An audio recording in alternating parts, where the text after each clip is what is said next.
एक तरह से हमारा इन्वेस्टमेंट बहुत अहम होता है, क्योंकि लोग कहते हैं कि रोटी कपड़ा मकान, तो ये रोटी कपड़ा के बाद मकान एक चीज होता है, जो मकान सिर्फ मकान नहीं, लोग का एक ड्रीम सपना रहते हैं कि अपना घर बनाए। तो ये कभी लोग को मतलब मालूम नहीं पड़ते, हम हर 100 बोरा सीमेंट जो बनाते हैं उससे एक प्रधानमंत्री आवास योजना का घर बन जाता है, और वो मेरा हिसाब से एक बड़ा योगदान होता है एक स्टेट, एक वहाँ का लोग का। और ये अहम बात उत्तर प्रदेश गवर्नमेंट ने मेरा हिसाब से इसका रिकग्नाइज किए हैं, इसलिए सिंघानिया जी जैसा कहा, हमारा कंपनी और बहुत सारी सीमेंट उद्योग यहाँ पे आ रहा है। सीमेंट उद्योग का और भी एक हमारा जो इन्वेस्टमेंट कम होने से भी एक बहुत बड़ा कंट्रीब्यूशन जो रहता है, वो बोलते हैं एम्प्लॉयमेंट मल्टीप्लायर। बहुत हाई इन्वेस्टमेंट में आज के दिन में एम्प्लॉयमेंट मल्टीप्लायर का बात बहुत जिक्र हो रहा है। अभी जो 2 दिन पहले इंडस्ट्रियल स्मार्ट सिटीज का भी बात हुआ है, वहां पे भी लोग बोलते हैं कि 1:3 टाइम्स होता है इन्वेस्टमेंट के हिसाब से एम्प्लॉयमेंट। लेकिन सीमेंट इंडस्ट्री एक इंडस्ट्री है जहां पे 10 गुना से भी ज्यादा हमारा जो लेबर जनरेशन वो होता है, क्योंकि जो आप मान लीजिए जो एक छोटी सी नरेगा का घर बनता है, पीएम आवास योजना का घर बनता है, उस पे भी करीब 100 दिन से ज्यादा मैन पावर डेज जाते हैं, और जो छोटे गांव में बनता है वो उसमें भी 250 दिन का मैन पावर एम्प्लॉयमेंट होता है। सिर्फ मैन पावर नहीं, दूसरे जो बात हम लोग बोल रहे थे स्किल डेवलपमेंट, और ये जो लेबर है ये सिर्फ अनस्किल्ड लेबर नहीं है, जो मेसन हो रहा है, जो कारपेंटर हो रहा है, इलेक्ट्रिशियन हो रहा है, इससे स्किल डेवलपमेंट भी होता है। तो इसका एक बात हम कहना चाहते हैं सर मनोज सिंह जी, आप अगर इसके ऊपर सीमेंट कंपनी का कोलैबोरेशन में स्किल डेवलपमेंट का जो एक बहुत कंस्ट्रक्शन जैसा इम्प्रूव करेगा, इवन कंस्ट्रक्शन वर्कर्स जो होते हैं आपका जो इंफ्रास्ट्रक्चर में, उनका स्किल डेवलपमेंट का भी बहुत ज़रूरत है। इसमें हम एक कोलैबोरेटिव अप्रोच से स्टेट के साथ काम कर सकते हैं कि जहाँ पे ऐसा इस तरह का स्किल हम लोग डेवलप करें।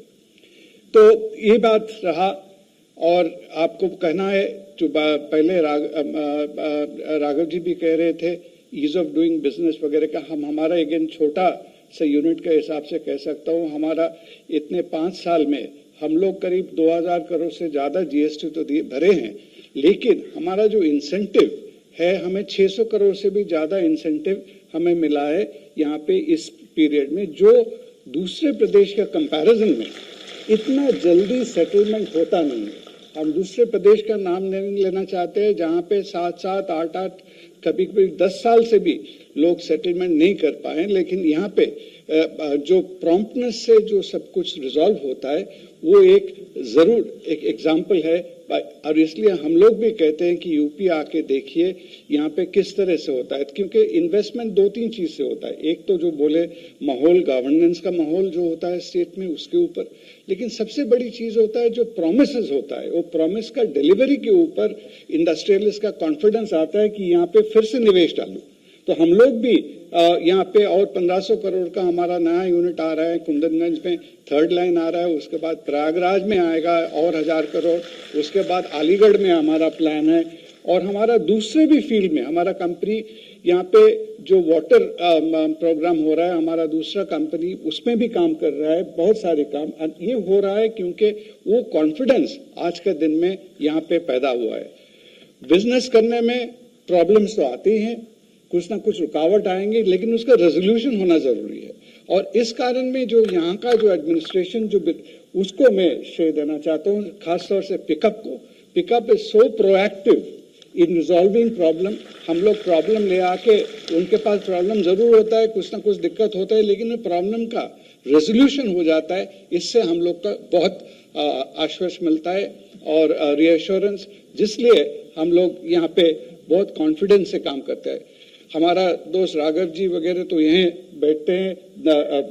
लखनऊ से नजदीक सभी से मिलते हैं। हम कलकत्ता दूर में बैठते हैं, लेकिन वहां से बैठते भी हमारा कोई दिक्कत नहीं आता है। मनोज सिंह जी और किसी को आके हमको 4 बार डिस्टर्ब नहीं करना पड़ता है कि हमें 1-8 बार वहां से हमारा आदमी आके करते हैं, ऑटोमेटिकली सब चीज हो जाता है, जो दूसरा स्टेट में ऐसा हम लोग का अनुभव नहीं है। ये हम खुले